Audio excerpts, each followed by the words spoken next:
Magandang araw po mga kawangis ko dyan. Ito pala si Anton Olson. May bago tayong reaction na. Ito po ang continuation po ng reaction natin dyan. Yung kahapon po, yung tungkol sa salpukan ng dalawang mga opisyalis ng gobyerno. Ang isa-isang mayor, ang isa-isang PNP chief na si General Torre, ang isa si Mayor Baste. So yan pong reaction. Continuation lang po yan. Kasi nga parang nagiging viral na po sa usapan sa social media at sa mga television. Kasi ang nangyayari kasi parang naghahamon pa ng gusto si General Torre na hintayin niya raw si Mayor Basti daw na doon sa Memorial Coliseum na sana mag-appear siya doon para matuloy kasi may mga mayroon na nagbibigay ng tawag dyan yung parang mag-handle ba? Yung magbibigay ng mga pa-premium, baka pa-premium yung ibibigay. Kasi ang sabi ni Mayor Baste, yan, mayroon siyang video clip si Mayor Baste. Sinabi niyang mamaya ipiplay natin. Sinabi niyang unggoy si General Torre. Malayo ba? Hindi ako nagsabi nun ha. Malayo naman sa unggoy pero similar. Anyway, kaso lang ang magiging labanan nila. Naniniwala ba kayo na magiging friendly game to? Hindi ako naniniwala na nagiging friendly game to kasi bawat partido po may kanya-kanya pong pinaglalaban. Unang-una, dito tayo muna kay Mayor Baste. Unang-una, pinakiulang nila si Kibuloy, di ba? Pinuntahan pa yan General Torre sa di ba, sa Davao sa KOGC. Hanggang ngayon nakakulong pa si Mayor si Kibuloy.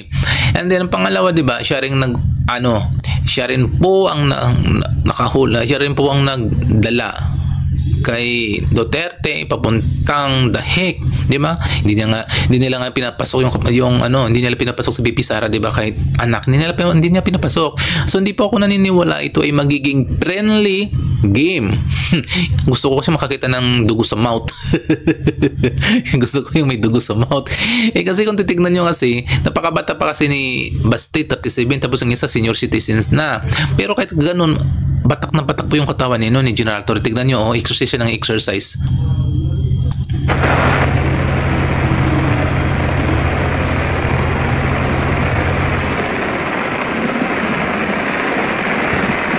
Diba? Bumabagyo pa yan, pero takbo siya ng takbo. Ibig sabihin talagang may talaga siya, may lakas ang loob na lumaban kay Mayor Baste. Ang dami rin nagsasabi na magiging kawawa lang si General Torre. Kasi may edad na nga, iba rin talaga ang lakas kasi yung senior ko compare mo sa mga 20s pati 30s. Pero kung kaya niya pa, kung di na siya mapipigilan, hindi wala tayong magagawa kung di na siya mapipigilan na lumaban. Yan pa nagawa. Tignan nyo, nakipag-practice pa siya makipagsuntukan. Sa bagay siguro, tingin ko sanay ito sa exercise sa boxing si General Torre. Kasi magaling pa, tignan mo, magaling pa magaling pa makipagsuntukan to. Pero kung kaedad niya yung kasuntukan niya, pero ang kasuntukan niya is mga bata sa kanya, kagaya dito, tignan mo, nagpa-practice din to si Mayor Baste, di mas malupit to.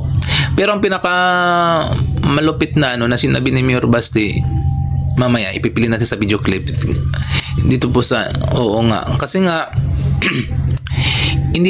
kung tutuusin po, hindi po nakakatuwa na silang dalawang magbabakbakan. Ito, panoorin natin po yung ni Mayor Baste, yung sinabi niya kay General Torre. Ito. Huwag kang mag-alala, Torre, kasi matagal ko na talaga gusto makabugbog ng unggoy. Kung gusto mo lang talaga ng suntukan, bakit kailangan mo pa mga charity? Huwag kang mag-alala, Torre, kasi matagal ko na talaga gusto makabugbog ng unggoy. Kung gusto mo lang talaga ng suntukan, di ba? Inulit ko pa yan. So, di ba?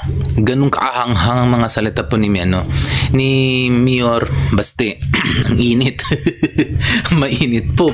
Alam niyo mga kawangis, sa inyo na lang yung kung okay lang sa inyo na matuloy yung bakbakan kasi sa July 27 po sa linggo po yung aantayin siya ni General Torre po sa Memorial Coliseum.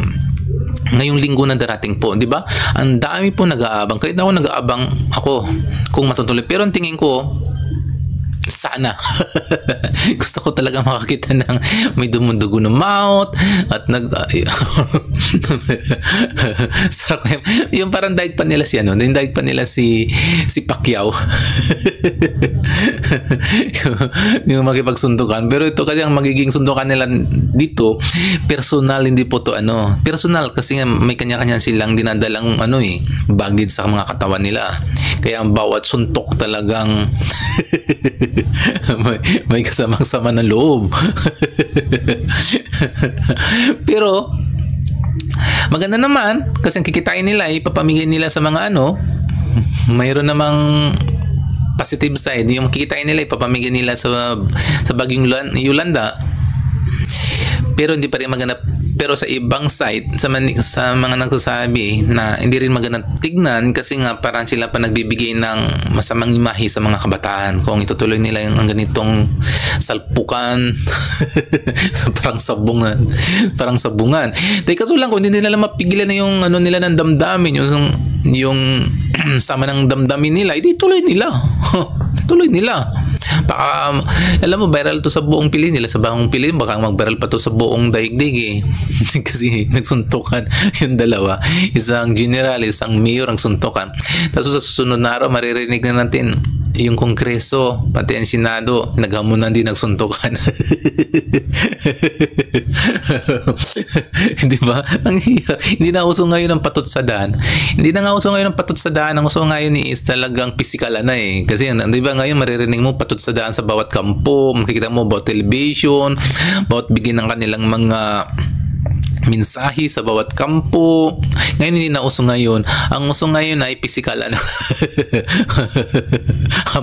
hamunan na ngayon ng hamunan na ngayon ang uso ngayon mga kawangin. Hamunan talaga ngayon para lang silang mga teenager. Parang mga elementary na magsabi suntukan tayo sa labas, suntukan. Ngayon iba na ngayon talaga ang panahon hamunan na talaga. Nakakita ng senior citizen. Talagang gigil na gigil. Mag-aantay pa raw. Di ba gigil na gigil? Tapos nakakalaban niya, hindi niya kasing edad, 37 years old. Yung kasagsagan pa ng kalakasan ng isang tao. Tapos siya senior citizen. Kahit sabihin mo na batak ka sa mga gawain, sa mga exercise, hindi pa rin po sapat yung kalakasan mo para itapat sa mga sa mga batang katulad ni Mayor Basti. Diba? Dapat naman ganyan mag-isip-isip ka muna, General Torre, baka mamaya hindi mo makayanan yung mga suntok na mo. Ay paano kung sa sobrang inisto ni Mayor Basti, biglang pumayag ng husto. Nako, makikita tayo. Alam mo naman ng ugali ng mga Duterte, talagang minsan tayo kapag inamon talagang bibigay kasi matatapang yan Yun ang problema sa kanila. Kung hindi mapigilan ni Mayor Basti ang kanyang bugso ng damdamin, tapos bumigay siya, sabi niya, sige. Alam mo, natutuwa ako. Ulitin natin sinabi ni Mayor Basti. Huwag ka mag-alala, Torre, kasi matagal ko na talaga gusto makabugbog ng unggoy. Kung gusto mo lang talaga Diba? Diba? Sinabi siyang unggoy.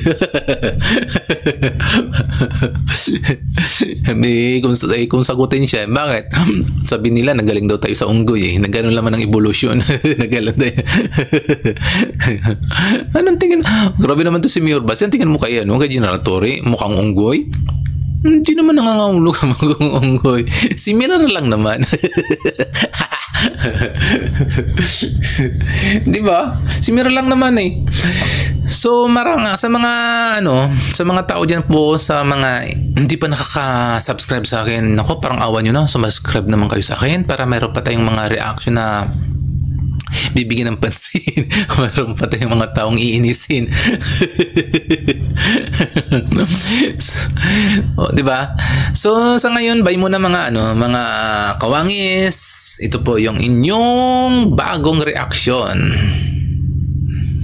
na taga-isla. Kasi taga-isla naman talaga ako dito. Taga-isla po ako ng Palawan. Malayo po ako. Ito po si Anton Olson, and bye-bye muna. Sa susunod na araw naman tayo. And thank you.